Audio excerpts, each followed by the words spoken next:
Bonjour à tous et bienvenue pour ce match de Moderne. Aujourd'hui je joue le deck Affinité que voici. On va essayer de trouver quelqu'un pour jouer en 1 contre 1. Donc dans le format Moderne avec Affinité.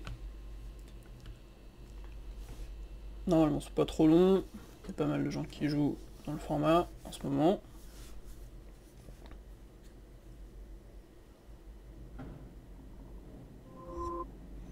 Et voilà, c'est parti contre Psychoco.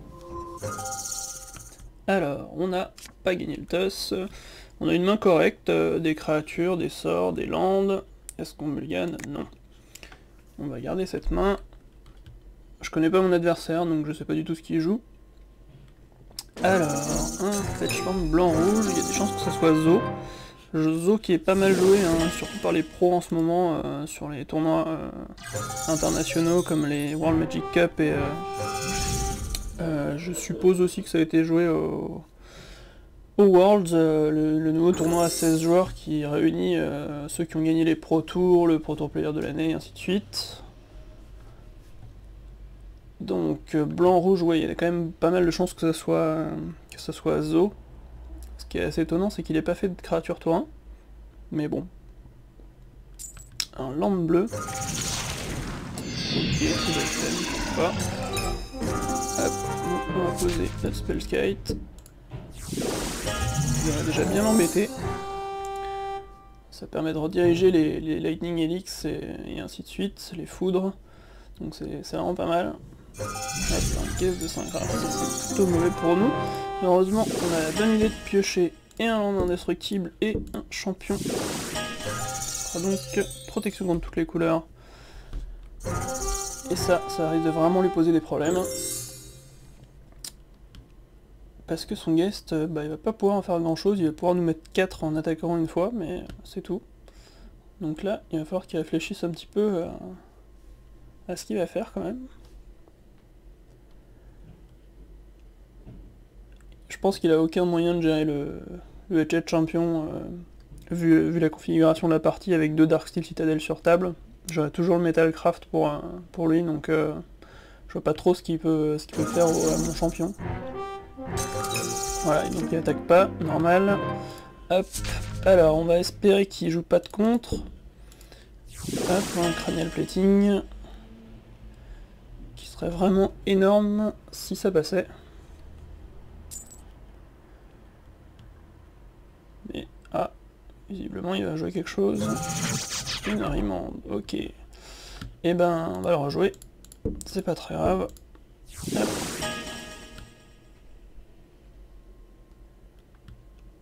Et là, il faudrait qu'il ait un deuxième contre, mais il n'en a pas. Alors, le cranial plating donne plus 5, plus 0, puisque j'ai 5 artefacts sur table. On va donc essayer de faire la course, puisque j'ai déjà un Galvanic Blast en main, et que ça m'étonnerait très fortement qu'il me tue prochain tour, donc on va... non, on peut pas équiper, puisque j'ai pas le tambour sur table, pardon, donc je vais juste dire go, alors, en attendant le prochain tour, pour attaquer avec mon champion équipé. Réfléchis à faire quelque chose fin de tour, il va peut-être tuer mon Spellskite, mais ça m'étonnerait, ça ferait quand même 2 blasts. Ah non, un passe to exil, bah ok. Je vais effectivement utiliser le passe to exil pour aller chercher une montagne. Hop. C'est pas très grave, de toute façon tant que le champion est Metalcraft, je risque pas grand chose d'en face. On a juste perdu un artefact, pas très grave pour le cranial plating, mais bon. On verra bien ce que ça donne. Je joue des Serum Vision. Un lynx, ça c'est déjà plus conventionnel on va dire. Hop, alors une zone de guerre contestée. Je suis pas sûr que ce soit un très bon play de la jouer. Tout simplement parce que comme il joue aggro en face, il va certainement la récupérer et s'en servir peut-être plus que moi. Donc pour l'instant, on va jouer ce tambour je suppose. Oui, on va jouer le tambour. On va équiper le champion. On va activer un Nexus. Juste un, j'ai pas spécialement envie d'attaquer avec le deuxième. Est-ce que je garde ma mana pour ce Galvanic Blast? C'est une bonne question. J'ai pas envie de prendre toute la terre quand même en face au prochain tour. Bon, j'aurais peut-être même pas dû attaquer avec le Nexus là, honnêtement. D'un autre côté, je lui mets quand même bien la pression. Ouais, on va quand même attaquer avec les deux. Hop.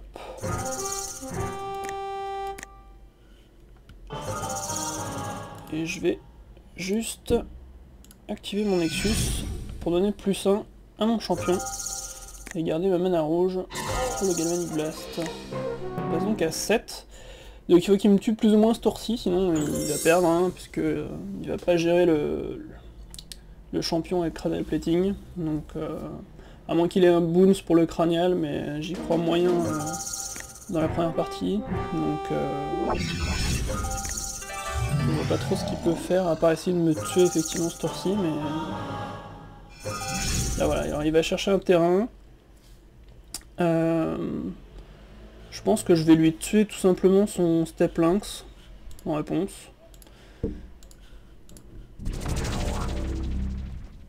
Peut-être que tuer l'ange, c'était pas si mal non plus, mais bon, ça changera pas grand-chose de toute façon. Donc bon, là il l'a laissé passer, mais... Non. Je vais prendre mes 6, passer à 12. Lui il a encore pris 1, donc il passe à 6, et je vois pas trop comment il va gérer le champion, mais bon, on va voir ça. On exile le token. Je pense qu'il va dire 2, non, d'ailleurs, ça change pas grand chose. Hop, l'autre cranial. Je vais jouer ça, puis je vais jouer mon cranial, l'équiper sur un Nexus, on sait jamais. Et attaquer avec le champion et le Nexus. Hop. Une mana. On va équiper sur le Nexus. Et c'est parti pour la phase d'attaque. Je vois pas trop ce qu'il peut faire. Voilà, il bloque pas. Je pense pas qu'il va jouer un fog quand même. Ça serait quand même très très moche. D'accord. Bah, pour l'instant, ça ne change absolument rien. Puisque, oui, effectivement, il est passé à une 9, moi j'ai une 8, 2, mais comme je vais activer mon Nexus, ça ne changera rien. Hop. À moins qu'il ait un gutshot. Effectivement, on a gagné cette première partie. Donc... un jeu zo, on va pas sider grand chose à mon avis. Spell Pierce peut-être, il y a quand même beaucoup de blast. J'ai bien envie d'entrer les Spell Pierce, ouais, ça semble pas trop mal. Le problème c'est que je vais avoir envie de rien retirer, puisque les shrapnels c'est très bien pour gérer les grosses bêtes qu'il peut avoir en face, comme le Lynx qui est souvent 4-5. Le Spell Skite, ça permet de rediriger sur lui tous les anti-bêtes, donc c'est vraiment pas mal non plus. Est-ce que Spell Spear c'est mieux que Spell Skite? Je sais pas trop, on va tenter, écoutez, on va bien voir ce que ça donne. Le reste, je pense qu'il faut vraiment tout garder, puisque c'est la base du jeu, hein. Être aggro, les champions sont, comme on l'a vu là, absolument obligatoires, parce qu'ils font juste gagner les parties eux tout seuls. Les Cranial Plating, bon bah c'est la carte inenlevable du deck. Voilà, donc bon, les Vol Scourge ça fait aussi gagner la course, il n'y a vraiment pas de... Tiens, c'est mon adversaire qui récupère mon tapis. Des petits bugs sur MTGO, surtout en ce moment, je sais pas pourquoi, il y a des grosses lenteurs, des bugs assez étranges. J'espère qu'ils fixeront ça bientôt. Alors, une main pas géniale, mais on a un champion qui risque de pas avoir le Metalcraft bizarrement, mais bon, on va la garder parce que de toute façon on a de la mana des créatures, même si la main est pas très rapide, on a quand même des chances de s'en sortir. Alors, je commence par vraiment me taper, on va commencer par une montagne. Alors là, va vraiment pas falloir qu'on perde nos artefacts, c'est un peu le problème avec les Glimmer Void, c'est que si je pose cranial et qu'on n'a pas d'artefact à la fin du tour, sur table, je vais juste perdre mon land, donc ça serait vraiment pas cool. Je vais jouer mon cranial plating plutôt ici, sachant qu'elle peut pas te contrer pour un blanc ou un rouge, et que, enfin à moins qu'il joue 10 de mana, mais ça serait vraiment très très mauvais. Et là, à part s'il fait un anti-artefact, ce qui est possible, hein, puisque en side il doit jouer très certainement ancienne grudge ou l'anti-artefact réplication, je sais plus comment il s'appelle, mais bon, qui pour un rouge et répliquer un rouge en rituel casse un artefact, donc bon. Alors, ici, je pense que je vais tenter déjà un deuxième cranial plating, pour qu'il ne puisse pas gérer le Glimmer Void, avec un Vol Scourge, qui m'aura coûté 2 points de vie, mais c'est pas très grave. Le but c'est vraiment de laisser, d'arriver à avoir ce hatchet champion avec le Metalcraft sur table, qui va vraiment pas pouvoir gérer tant qu'il gère pas le Metalcraft en fait. Bon. Là je risque quand même de prendre la sauce, hein, parce que le Step Lynx il va facilement être 2 voire 4 de force tous les tours. Donc bon, je risque quand même de prendre vraiment cher, mais bon, on va bien voir, hein. C'est le jeu, il joue à gros, je joue à gros, c'est sûr que les points de vie, on va s'en infliger pas mal de chaque côté de dégâts. Alors, il va chercher un bleu, très certainement parce qu'il a Tribalfell en main, ce qui va pas du tout nous arranger, mais bon. Alors, une limite qui est gratuite, une frogmite qui est donc gratuite, et on va poser ce champion qui, lui aussi, va nous faire du bien. Hop, on va juste attaquer au Vol Scourge pour essayer de regagner quelques points de vie de temps en temps, ça fait pas de mal, surtout contre Zo. Donc il va nous le tuer je pense. Ouais, il prend sa foudre, c'est normal, parce que ça fait gagner beaucoup de points de vie. Et c'est un autre problème pour lui, il a pas du tout envie que je regagne les life. Voilà, bon, il joue 10 enchant, c'est pas le meilleur anti-enchantement en rare artefact du format, mais bon. C'est une carte, on va dire, basique. Il a encore envie de jouer des landes détapées, donc je sais pas trop ce qu'il veut faire avec 4 mana de chaque couleur là, mais bon. Il va certainement nous le montrer assez rapidement. De toute façon, tant qu'il peut pas gérer le champion, il va avoir des problèmes, et c'est pour ça que d'ailleurs je vais essayer de pas trop m'empaler ce tour-ci, voilà, parce que là, il suffit qu'il gère une bête en plus, et mon champion sera plus protégé, donc je vais prendre les points. Et je vais attendre, parce qu'il a que 2 cartes en main, et ça m'étonnerait qu'il ait beaucoup de pétartos encore pour gérer un deuxième champion. Hop. Là je vais pouvoir même attaquer avec un champion, puisque le prochain tour il va avoir vraiment beaucoup de mal à enlever le Metalcraft à mon deuxième champion. Donc vaut mieux attaquer, hein, on fait la course. Lightning Helix, ok. Bon, c'est sûr que maintenant s'il a encore un autre anti-artefact pour casser mon canal petting, ça va commencer à poser des problèmes, mais bon. Ah, visiblement non. Ah, un magnétique gratuit, ok. Eh bien, on va équiper un champion. Et là, ça va être la sauce. Hop. Alors j'attaque avec les deux hein, pour faire la course, j'ai pas mal de blast en main, j'ai un Memnite, il a que 2 cartes en main. Il va falloir vraiment qu'il fasse de la magie pour arriver à me tuer, on va dire ce tour-ci. Donc bon, il n'y a pas de raison, on met des points et puis on fait la course. Alors là il a eu qu'une carte en main, j'ai bien envie de lui tuer tout de suite son Step Lynx. Comme ça va lui empêcher de me mettre la pression au prochain tour en piochant juste un Fetchland.